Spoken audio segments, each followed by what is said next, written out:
আল্লাহ যদি সন্তুষ্ট হন তিনি আপনাকে রাজত্ব দিতে পারেন না? টাকা কি কেবলমাত্র আয় মানে ব্যবসা বাণিজ্য করে আর চাকরি করে ইনকাম করা লাগে?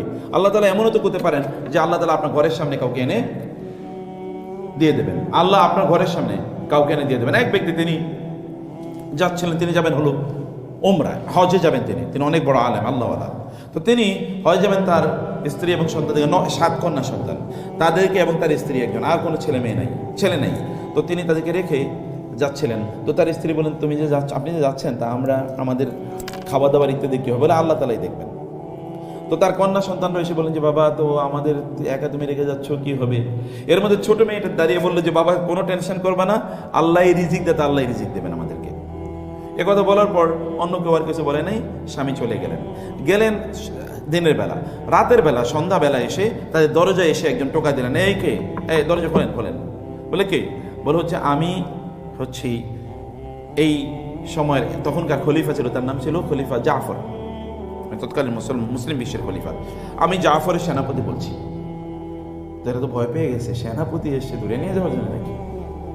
তো দরজা খুলেছে, খোলার পরে বলে কি জন্য আপনি এসেছেন? বলে আমরা তো এদিক দিয়ে যাচ্ছিলাম, কিন্তু আমাদের একটু পানি দরকার ছিল। দেখুন আমরা তো পানি পাচ্ছি না, ভাবলাম খাবার পানি কই পাবো, আপনাদের বাসাটা দেখলাম এখানে আলো জ্বলে, ভাবলাম একটু পানি যদি থাকে আপনাদের কাছে। বলে আমাদের বাসায় শুধু পানি আছে, আর কিছু নেই। বলে আচ্ছা ঠিক আছে, আপনারা কেরা? বলে যে আমরা তো ওই যে অমুকের মানে পরিবার, একজন তৎকালীন বড় একজন আলেমের নাম বলেন যে আমরা অমুকের পরিবার। বলে হ্যাঁ, উনি তো অনেক বড় আলেম, উনি কই? বলে উনি হজ করতে গেছে। তা আপনাদের বাসায় পানি নাই, পানি ছাড়ার কিছু নাই মানে কি? বলে আসলে তো আমাদের, আপনারা তো জানেন উনি তো যেহেতু এরকম আলেম দায়ী, উনি এরকম করে বলেন, আয় ইনকাম তো করতে পারেন না, আমাদের একটু কষ্ট করে চলতে হয়। বলে সর্বনাশ, আপনি থাকেন, ঠিক আছে। তিনি এখান থেকে পানি নিয়ে গেলেন, নিয়ে গিয়ে খলিফাকে জাফরকে বললেন যে এরকম অবস্থা তো ওনাদের। বলে হ্যাঁ, ওনার বাসায় এরকম অবস্থা, আচ্ছা ঠিক আছে, আমি 1000 দেরহাম দিলাম। 1000 দেরহাম মানে হচ্ছে 1000 দিনার, মানে 1000 স্বর্ণমুদ্রা। আমি 1000 স্বর্ণমুদ্রা দিলাম, তোমরা কে দিবা, দাও। দেওয়ার পরে দেখলো বিশাল এক বস্তা স্বর্ণমুদ্রা উঠে গেছে ওনাদের জন্য। এবং এই স্বর্ণমুদ্রা দিয়ে তারা যদি 100 বছরও খেয়ে থাকতে চায়, তাহলে 100 বছর কোনোদিন টান পড়বে না, এরকম সম্পদ তাদেরকে দিয়ে দিয়েছেন। কি জন্য দিয়েছেন বলেন তো? দিয়েছেন কে? আল্লাহ। দেখছেন কাকে পাঠিয়ে দিয়েছেন আল্লাহ তাআলা? আল্লাহ তৎকালীন সম্রাটকে পাঠিয়ে দিয়েছেন তার বাসায়, যে তুমি যাও, ওদের অর্থনৈতিক সমস্যা আছে, তুমি যে সমাধান করে দিয়ে আসো। আল্লাহর পক্ষে কি এটা করা সম্ভব না? সম্ভব কি না? আল্লাহর পক্ষে সম্ভব। আপনি যা করছেন তার জন্যে আল্লাহর কাছে জবাবদিহি করতেই হবে, সব কিছুর জন্যে। এবং এই কারণে তিনি জীবন, এরপরে আবার মৃত্যুর পরে আবার আমাদেরকে জীবন দেবেন। কারণ কি? কারণ হচ্ছে আমাদের সকল কাজের তিনি হিসাব নেবেন। মনে রাখবেন, দুনিয়ার জীবন আর আখিরাতের জীবনের তুলনা।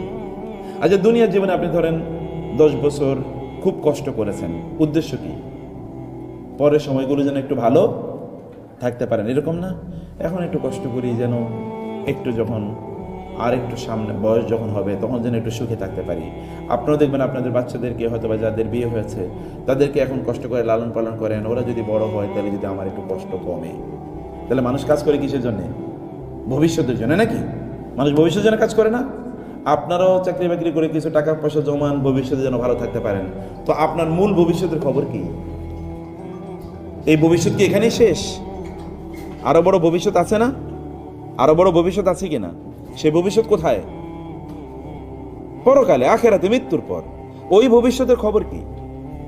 ওই ভবিষ্যৎ নিয়ে আপনি কি প্ল্যান করছেন? ওইটা নিয়ে আপনার পরিকল্পনা কি? ওইটা নিয়ে আপনার সিদ্ধান্ত কি? সেই দিন যদি আপনি ভালো না থাকেন, আজকে আপনি কষ্ট করে থাকলেও আগামীকাল একটু সুখে থাকার সুযোগ আছে বা চিন্তা আছে, আচ্ছা ঠিক আছে পরের দিন একটু ভালো থাকবো নি। কিন্তু মরে যাওয়ার পর নতুন করে কি আর ভালো থাকার কোনো সুযোগ তৈরি হবে? কোনো সুযোগ তৈরি? আপনি কি বিশ্বাস করতেছেন আমার কথাগুলো? মরে যাওয়ার পর আপনি কি আর আমল করার কোনো সুযোগ আছে? নাই, কোনো সুযোগ নাই। সেদিন আপনি হাউতাস করলে কেউ শুনবেও না। আপনি চিৎকার করছেন, বাঁচাও বাঁচাও, কে শুনবে? কে শুনবে? আপনার সাহায্যে কে আসবে? এই পৃথিবীতে কেউ একজন আসতে পারে। সেদিন আপনি বলবেন, আল্লাহ আমাকে আবার দুনিয়া পাঠাও, আমি এবার ভালো কাজ করব, আমি এবার সকল অসুস্থ মানুষদের চিকিৎসা করব, আমি এবার যারা আমার কাছে আসতেছে একটু সাহায্য করার জন্য আমি সত্যিকার অর্থে তাদেরকে সার্ভিস দেবো। আমি বলবো না যে 5টা বাজে গেছে আপনার সাথে আমি কথা বলবো না, জান, আমি এটা বলবো না। আমি বরং বলবো আমি সারা রাত তোমার ইবাদত, তোমার সাপোর্ট করবো, তোমাকে সেবা করব, এগুলো আমি বলবো, কিন্তু কোনো কাজে লাগবে বলেন? নো ওয়ে, কোনো কাজে লাগবে না। বরং যা করতে হয় এখনই করে যেতে হবে। ছাত্র জীবন আপনার শেষ, সার্টিফিকেট পেয়ে গেছেন আপনি সব সাবজেক্টে, এখন আপনি চাকরি করতে গিয়ে দেখেন এই সার্টিফিকেটের এই যে রেজাল্টে কোনো কাজে লাগতেছে না, তখন যতই চিৎকার করেন কি হবে? আমি আবার পরীক্ষা দিতে যাই, আপনি কবে আবার পরীক্ষা দেবেন? পরীক্ষার বয়স তো শেষ, পড়াশোনা তো শেষ, আপনি আর নতুন করে এখানে যেতে পারবেন না। লাইফ ইজ গিভেন ওয়ান্স, জীবন কেবল একবারই দেয়া হয়, জীবন দুইবার দেয়া হয় না, জীবন দুইবার না। এরপরের জীবন আপনি বছর বেঁচে থাকবেন ধরেন 20, 30, 40, 50, 60, 70, 80, 90, 100 নাহলে 120 বছর, তারপরে কি? এরপরে কত বছর আপনি আখিরাতে থাকবেন? কত বছর হিসাব আছে? আখিরাতে কত বছর থাকবেন বলেন তো? 100 বছর, 1000, 1 লক্ষ, 1 কোটি, 1 বিলিয়ন, 1 ট্রিলিয়ন? কোন হিসাব আছে? হিসাব নাই, কোন হিসাব নেই, অনাদি অনন্ত, শেষ নাই, শেষহীন। এরকম একটা সময়ের জন্য তাইলে প্রস্তুতি, যদি দুনিয়ার ভবিষ্যতের জন্য আপনার প্রস্তুতি লাগে, তাহলে আখিরাতের ভবিষ্যতের জন্য প্রস্তুতি লাগবে না? লাগবে কিনা? লাগবে। এই লাগাটাই মূলত আপনার প্রায়োরিটি বা আপনার কাজের লক্ষ্য এবং উদ্দেশ্য হওয়া দরকার।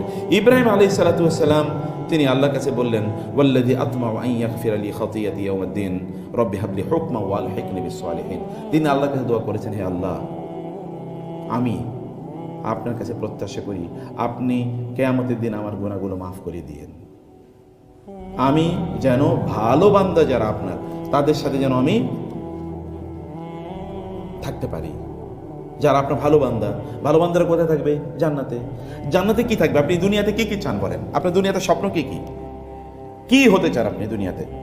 যদি একটু ছোট ভালো একটা সুন্দর সংসার থাকে, একটা ভালো স্বামী থাকে, একটা ভালো স্ত্রী থাকে, কিছু সন্তান থাকে চোখ জোড়ানো, আর যদি একটু কিছু টাকা পয়সা থাকে, একটু ছোট্ট একটা গাড়ি থাকলেও হইলো, ঘুরে টুরে বেড়াইতে পারবো, তাইলে আর কিছু লাগবে না আপনার। এরকম একটা স্বপ্ন, এইটুকু আপনার স্বপ্ন।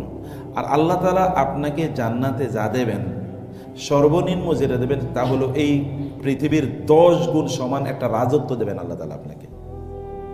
এই পৃথিবীর 10 গুণ। আপনি তো ঢাকা শহরে ছোট্ট চিপায় যদি একটা গলির ভিতরে যদি ছোট্ট 800-900 স্কোয়ার ফিটের একটা ফ্ল্যাট থাকে, তাইলে যথেষ্ট। তো জান্নাতে তো আর এত ছোট ফ্ল্যাট দেওয়া হবে না আপনাকে, জানাতে হবে কিংডম, রাজত্ব। ওই রাজত্বের আপনার লোভ তৈরি হবে না, ভালোবাসা তৈরি হবে না রাজত্বের জন্য।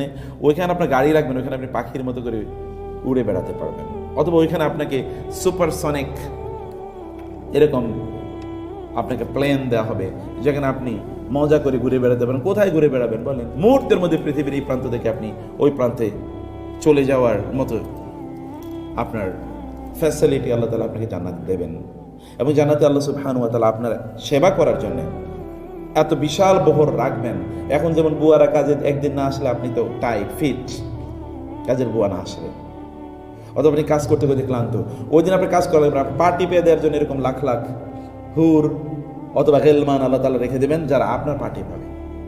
মহিলা নারীদের কথা বলছে, বোনদের কথা বলছে, আপনাদের টিপিয়ে দেওয়ার জন্য তাদেরকে আল্লাহ তাআলা রাখবেন, যে এদের সেবা করো, সেবা দাসী। এইরকম একটা কিংডমের জন্য, রাজত্বের জন্য আমাদের স্বপ্ন দেখতে হবে না, তার জন্য কষ্ট করতে হয়, সেটার জন্য কষ্ট করতে হয় কিছু। অতএব ইব্রাহিম আলাইহিস সালাম আল্লাহ তাআলার কাছে এই প্রার্থনা বা এই দোয়া করেছেন। আপনাদেরও এরকম একটা জীবন তৈরি করার জন্য আমি আহ্বান জানাচ্ছি। একেবারে শুরুতে ভূমিকাটা আমি বড় নিয়েছি, পরের কথাগুলো আমি শর্ট করে বলবো, যেন এই কথাগুলো আপনাদের মাথার মধ্যে যেন ঢোকে। আল্লাহ সুবহানাহু ওয়া তাআলা মানুষকে রোগ দেন, রোগ কোনো মানুষের অপরাধের কারণে আসে না। রাসূল ইসলামকে রোগে আক্রান্ত হন নাই, হয়েছেন কিনা? আপনার কথা বুঝেন কিনা? রাসূল ইসলাম রোগ হয় নাই?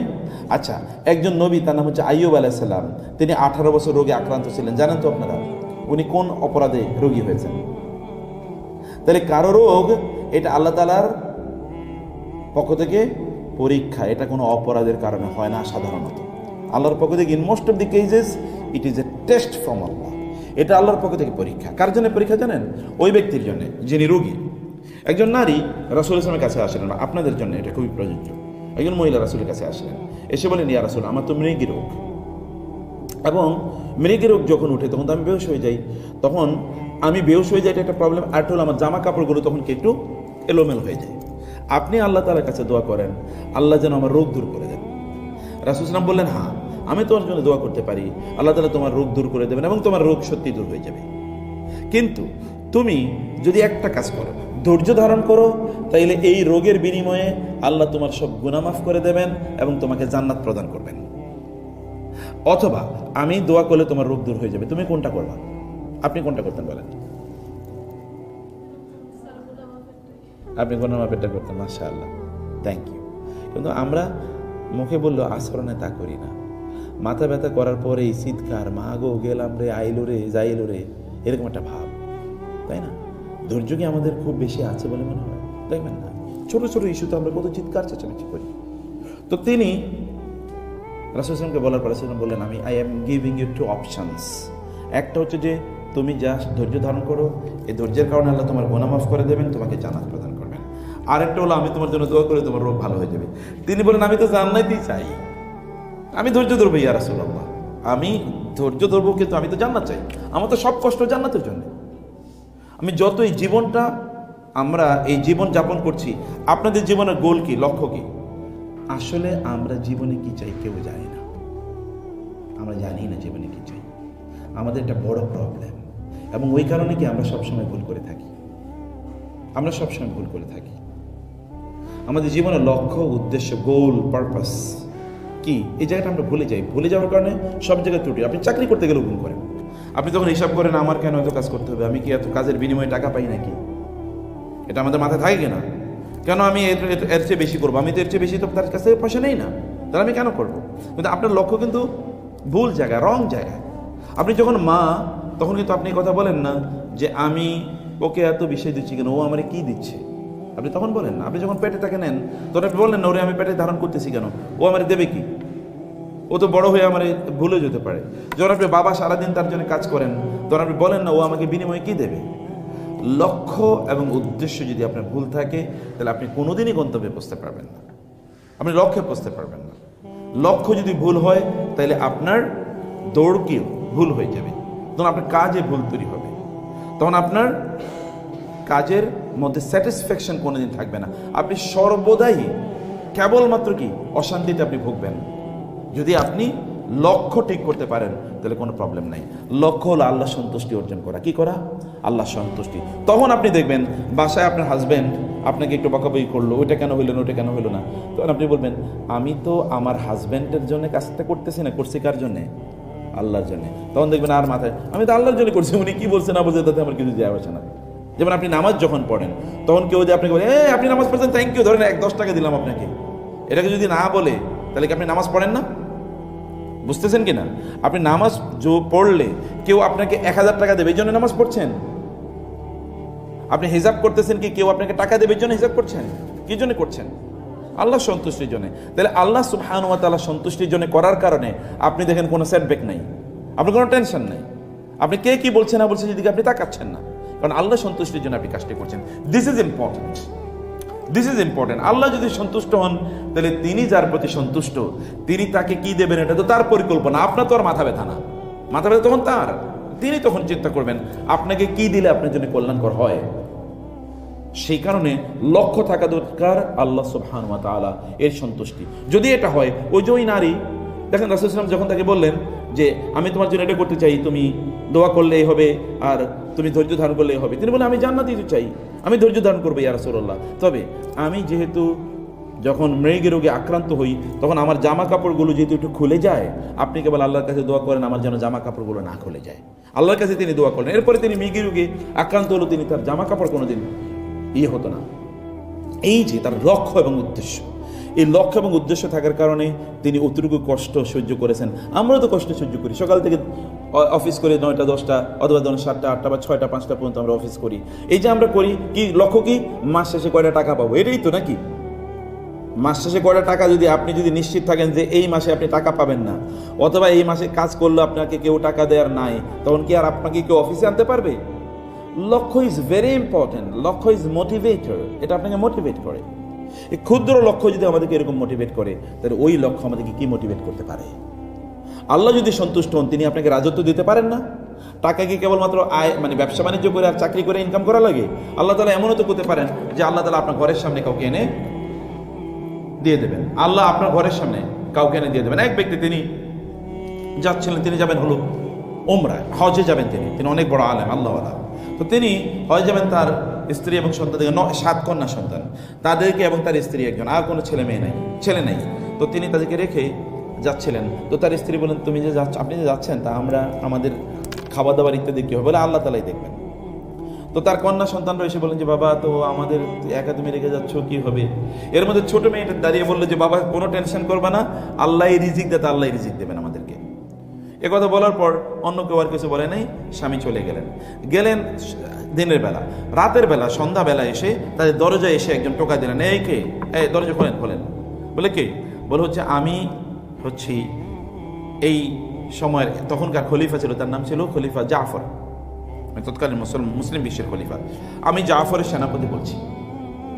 তারা তো ভয় পেয়ে গেছে, সেনাপতি এসে ধরে নিয়ে যাওয়ার জন্য নাকি? তো দরজা খুলেছে, খোলার পরে বলে কি জন্য আপনি এসেছেন? বলে আমরা তো এদিক দিয়ে যাচ্ছিলাম, কিন্তু আমাদের একটু পানি দরকার ছিল। দেখুন আমরা তো পানি পাচ্ছি না, ভাবলাম খাবার পানি কই পাবো, আপনাদের বাসাটা দেখলাম এখানে আলো জ্বলে, ভাবলাম একটু পানি যদি থাকে আপনাদের কাছে। বলে আমাদের বাসায় শুধু পানি আছে, আর কিছু নেই। বলে আচ্ছা ঠিক আছে, আপনারা কেরা? বলে যে আমরা তো ওই যে অমুকের মানে পরিবার, একজন তৎকালীন বড় একজন আলেমের নাম বলেন যে আমরা অমুকের পরিবার। বলে হ্যাঁ, উনি তো অনেক বড় আলেম, উনি কই? বলে উনি হজ করতে গেছে। তা আপনাদের বাসায় পানি নাই, পানি ছাড়ার কিছু নাই মানে কি?